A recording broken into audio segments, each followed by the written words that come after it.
So Alex O'Connor, aka Cosmic Skeptic, just announced that he's no longer vegan. Man, there's a lot to go over here. The point of Alex's channel is to be skeptical of the universe, hence his name, Cosmic Skeptic. And he's always been one to push boundaries and test where the lines of a position should be. Hearing him always trying to push to see if there's an opening to still be considered vegan while consuming animal products has always been quite alarming to me. So because the definition of veganism that I use is a minimization of, and maybe it's suffering, maybe it's exploitation, that varies too, but to the highest extent practicable. If you have somebody like who's living in northern Canada and it's too expensive for them to import vegetables, and so it is actually impracticable, or maybe they're the diabetic in the situation that we spoke about, and so this person eats animals, but they're eating as little as they practically can. Is that person a vegan? While I understand what he's saying, by greenlighting small areas of exceptions, you're only going to start greenlighting people who aren't in those situations to take advantage and keep harming animals. Okay, so here's the thing. He's not greenlighting anything. He's having philosophical conversations. That's kind of the purpose of what we humans do. We think, and talking is thinking out loud. We talk with others to get their ideas and to share our ideas and to have our ideas challenged. So even to come up with the idea of being vegan was to think in this philosophical way, like people for all of time ate meat, and then somebody thought like, hey, maybe since these animals feel pain and we can eat these other things, maybe we shouldn't eat these animals. And then they become vegan, like me and like I'm guessing you.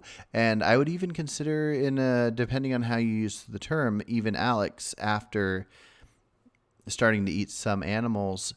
It depends on how you use the term, but I think vegan should be more of a philosophical idea of attempting to cause as little suffering as possible when it comes to animals. But anyways, just this challenge. So like, aside from the idea of him maybe not being vegan anymore, this challenge of saying, how far do we take it? To which levels, like comparing like a cow to an ant or whatever. So in this case, if he's saying that these people that are in the northern part of Canada that cannot eat anything other than animals, since they cannot, would we consider it vegan for them because they're doing the best they can, and the definition of vegan is doing it the best you can? The answer should easily just be yes. Now, are there better approaches? Yeah. I mean, I think that the best thing to do would be to move from there to an area where you don't have to eat animals. Is that going to be the top priority of theirs? Probably not. Is it going to be possible? I don't know. I would say it's probably the least of our worries. It's probably a bigger worry to start doing the best we can in other areas. But anyways, I guess the thing that I'm challenging this person on, I'm not familiar with you. This is the first time I came across you, but No Injustice Lasts Forever is the name of the channel. I just think that you shouldn't be so harsh on the idea of conversation. Them having this conversation does not lead to less vegans or people having more excuses to not be vegan. In fact, I think this approach might be the only way to get the rest of the people to either become vegan or somewhat vegan. If you just say you either need to stop eating animal products completely or nothing, then nobody's going to listen. They're going to let their intuition tell them that they're not a bad guy and they want to keep doing their thing. But if you point out like, okay, here's the thing. We need to figure out, is it bad to harm animals pointlessly?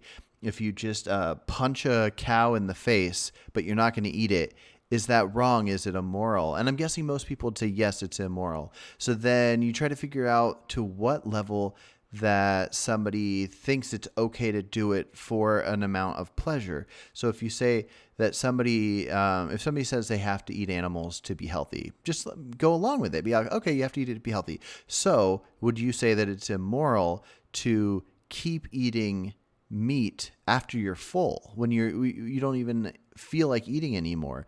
Or maybe if you say, okay, so you eat this so-called healthy meat, like grass-fed steak that's not too processed or something, or chicken or something, But would you say that when you eat things that are known to be unhealthy, like hot dogs or chicken nuggets, that at that point it's immoral? And then you'll get the non-vegan to maybe go, oh, okay, I'm starting to see this side. So I think we do need to have more philosophical conversations like Alex is having. But at very least, it's not bad. It's just something that you would say, some vegans talk about this stuff.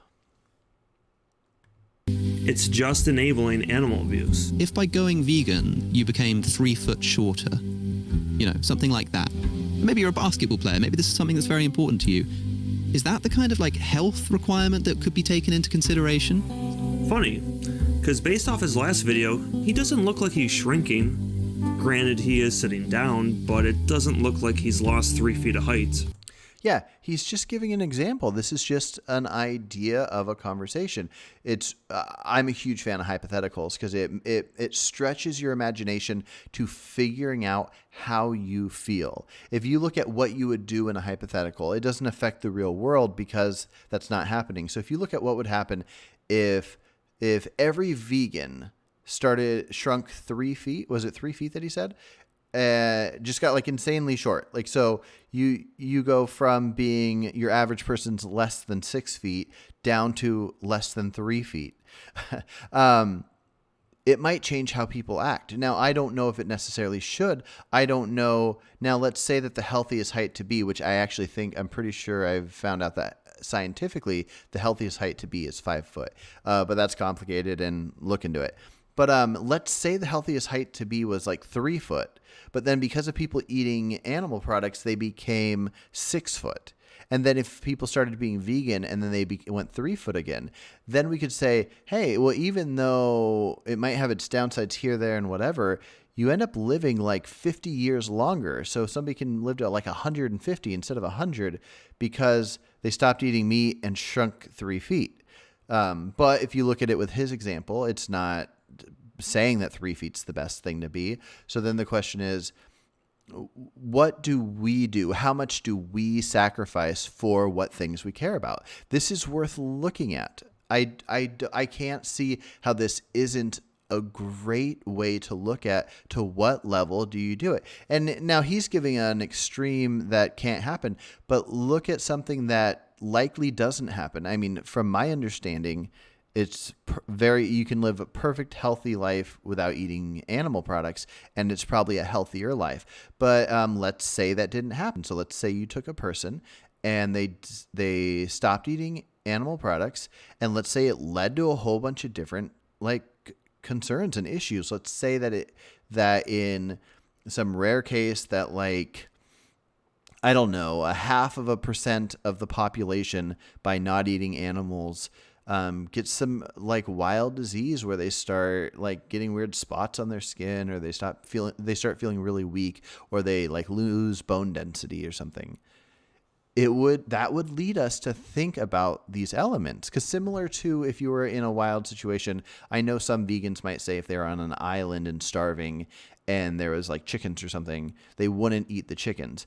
But I think most people, if they were in a situation like that, I'm vegan, I don't have any interest in eating animals. But if I was on an island with a chicken or even a human, I would probably want to survive. So I'd kill whatever I had to kill to survive. So same thing would go for right now. I feel I haven't eaten animal products for 8-9 years, and I feel great. But if I needed to survive, I would. If I needed to for warmth, I would. If I was if I was freezing out in the mountains and I was stuck there and I had to kill a bear to use its fur for warmth, I might. So the idea is that when we are able to, we could cause less harm and suffering to things that can suffer.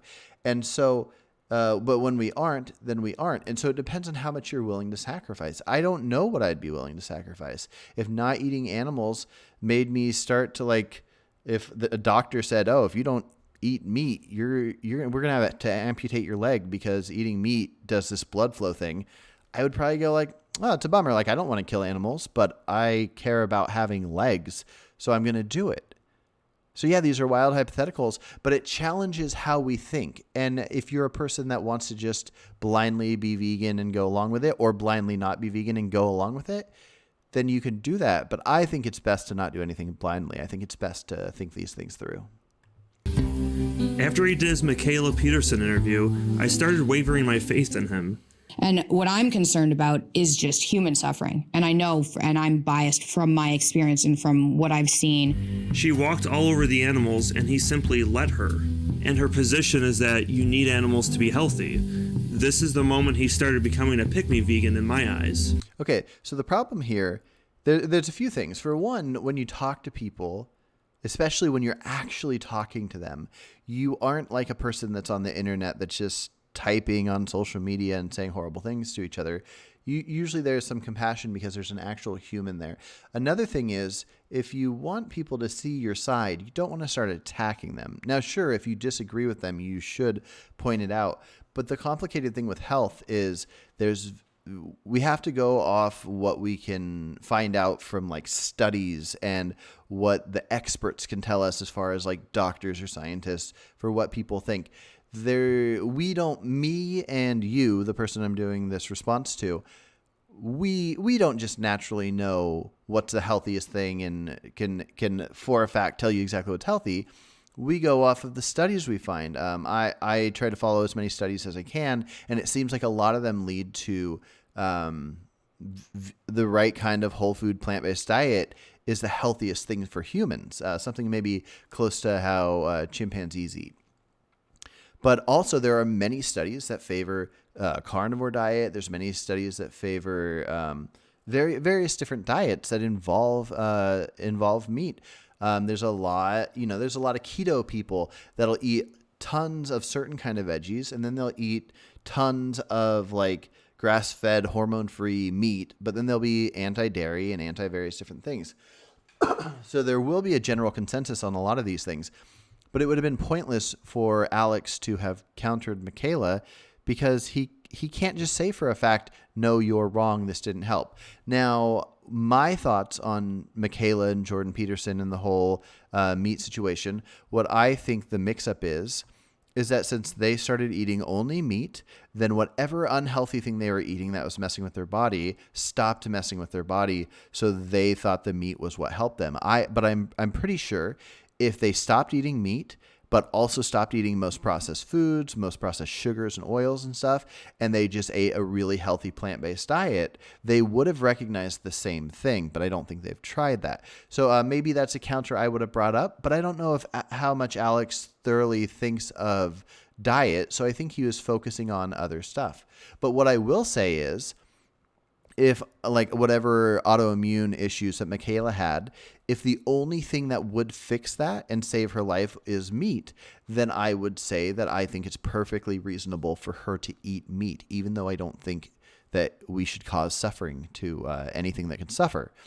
So anyways, it gets complicated. I think just because if you viewed the last name Peterson as being something you're against, that him talking to her was a bad thing.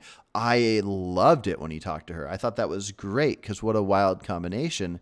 And it's great to get someone like Alex talking about these topics, because I think even now, even though now he's not fully vegan, but he's still like mostly vegan, at least philosophically, I think he is going to win over a lot of people to being either vegan or closer to vegan than most people, because he's focusing on it in a way that isn't this militant, do it exactly like this or you're in trouble. He's analyzing these issues, and I think it's an important way to do it, I think.